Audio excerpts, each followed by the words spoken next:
Personas con la capacidad de convertirse en animales han existido desde siempre, en cuentos de la mitología del mundo, desde los hombres lobo en Europa, hasta nahuales o chamanes y brujas con estas capacidades en América y otras partes del mundo. Buenas noches amigos y bienvenidos a Lamentos Condenados. El día de hoy les relataremos acerca de una experiencia relacionada a un muy probable encuentro con una de estas personas. Bueno, esto le sucedió a un buen amigo y vecino mío, en el antiguo barrio donde solía vivir hace ya mucho tiempo. En aquel entonces, solo éramos unos jóvenes saliendo del colegio que se preparaban para postular a la universidad, y por ese motivo pasábamos largas horas estudiando en casa, y ya no nos reuníamos tan a menudo como lo solíamos hacer. Y de las pocas veces que salíamos con el grupo de amigos de nuestro barrio, a pichanguear o a pasar el rato, comenzamos a notar que mi amigo cada vez se veía más cansado y sin energías. Y a medida de que iban sucediendo estas salidas, mi amigo lucía cada vez más desgastado, al punto de que en las últimas salidas a pichanguear, él estaba completamente demacrado. Al verlo así, todos creímos que se debía a todas las noches que él se pasaba en vela estudiando, y al preguntarle, esto resultó ser solo una parte de lo que le sucedía, pues también nos dijo él que en las noches, luego de estar estudiando hasta altas horas, y cuando se disponía a dormir, había un ruido constante que no lo dejaba hacerlo. Y este era el ruido de un gato maullando, como si fuera el llanto de un bebé por toda la noche. Las primeras noches, él creyó que se trataba de algo pasajero, y que estos constantes maullidos no pasarían de un par de días tal vez, pues pensó que se trataba de un gato callejero que simplemente estaba de paso por ahí. Pero estos continuaron por más tiempo, resultando no ser los maullidos de un gato callejero cualquiera, sino los del gato de su vecina, los que junto a sus desveladas estudiando eran la causa de verlo en tan mal estado. Pero en las últimas conversaciones que tuvimos con él, nos comentó que estos maullidos que no lo dejaban dormir por las noches pasaron de ser solo maullidos a estar acompañados por el ruido de unas patitas correteando por la azotea de su casa.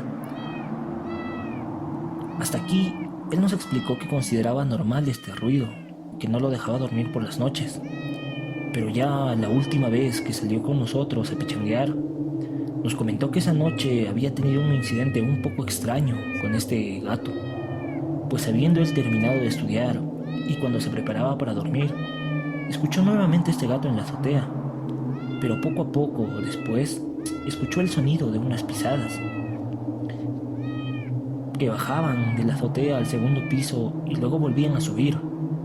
Entonces creyó que era su madre quien subía hacia la azotea y la llamó, pero nadie le contestó. Entonces se apresuró en salir hacia las gradas, pensando que podría ser algún tipo de ladrón, y mientras seguía el sonido de los pasos, al llegar a la azotea, solo se encontró con el gato, quien volteó a verlo y luego saltó hacia el techo de su vecina. Esto asustó y confundió a mi amigo, pues si él había oído claramente pasos, entonces, ¿por qué solo se encontró con ese gato? Esto lo tuvo distraído todo el día, hasta que finalmente todos regresamos a nuestras casas, recordándonos que el examen de admisión estaba ya cerca, y que nos veríamos ahí y festejaríamos todos juntos nuestros ingresos. Pero llegó el día del examen, y todos nos encontramos, menos mi amigo, lo cual nos desconcertó a todos, pues él era quien con más ahínco estaba estudiando para obtener una vacante en la universidad. Entonces, al volver a casa, decidimos ir a visitarlo y preguntarle si había ocurrido algo y por qué no se había presentado al examen de admisión. Pero al llegar a su casa, nadie nos atendió. Solo una vecina de alrededores nos comentó que había oído que mi amigo había tenido una especie de shock la noche anterior y que ahora se encontraba en un estado delicado en el hospital. Al escuchar esto, todos nos preocupamos y tratamos de visitarlo en el hospital. Pero por cómo se encontraba mi amigo, solo su familia tenía permitido verlo. Entonces, acordamos visitarlo en su casa, cuando le hayan dado de alta. Así que esperamos un par de semanas antes de volver a visitar su casa. Pero nuevamente no pudimos verlo, aunque esta vez nos atendió su hermana. quien nos dijo que mi amigo, su hermano, había quedado un poco tocado por sea lo que sea que le haya causado ese shock. Así que de nueva cuenta no pudimos siquiera verlo, pero eventualmente logramos verlo en una de las visitas que seguíamos haciendo a su casa, aunque solo fue por fuera de su casa, pues sus padres no nos dejaron hablarle. Pero en esta corta visión que tuvimos de él, lo vimos actuar de forma un poco errática, dando vueltas una y otra vez, como si no supiera lo que hacía. Después de esto, y cuando ya nos íbamos, nos volvimos a topar con su hermana, a quien le preguntamos, angustiados, el porqué del extraño actuar de mi amigo, y por qué no nos dejaron verlo. Y ella, con notable preocupación en el rostro, nos comentó que la noche antes del examen de admisión, oyeron a mi amigo gritar, y cuando fueron a buscarlo, estaba en la azotea de su casa, en un estado conmovido, como si no reconociera a nadie de su familia, solo señalando hacia el techo de su vecina, y sin dejar de murmurar la palabra gato, gato. Y luego, cuando regresó a su casa del hospital, a veces tenía un comportamiento errático, asustadizo, y acurrucado en un rincón se ponía a murmurar la palabra gato nuevamente. Hasta ahí nos comentó su hermana que todos en la casa de mi amigo creían que la noche antes del día del examen de admisión, mi amigo había subido a la azotea de su casa a tomar un respiro y a calmar sus ansias, pero que de alguna manera el gato de la vecina le dio un susto fuerte, siendo esta la causa del shock que tuvo